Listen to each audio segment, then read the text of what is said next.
Words of Sri Aurobindo, Ways of Love. Human affection is obviously unreliable because it is so much based upon selfishness and desire.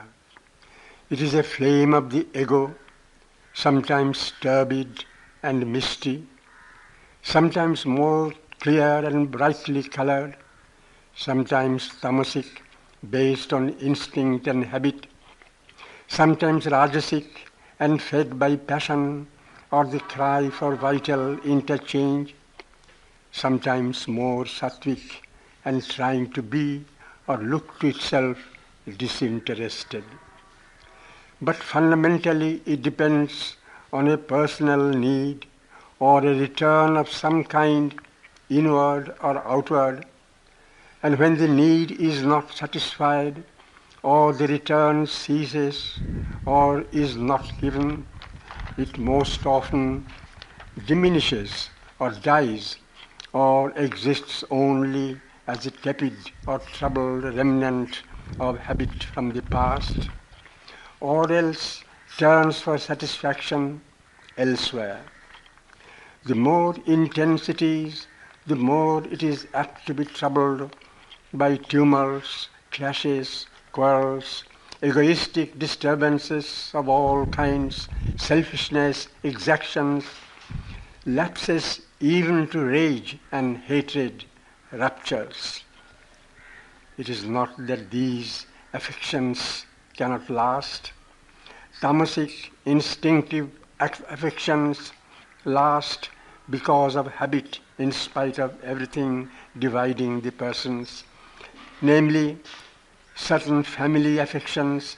Rajasic affections can last sometimes in spite of all disturbances and incompatibilities, and furious ruptures because one has a vital need of the other and clings because of that, or because both have that need and are constantly separating to return and returning to separate, or proceeding from quarrel to reconciliation and from reconciliation to quarrel.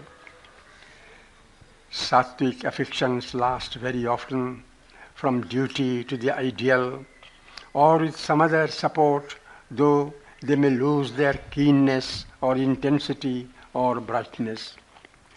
But the true reliability is there only with the psychic element in human affections, because strong enough to color or dominate the rest.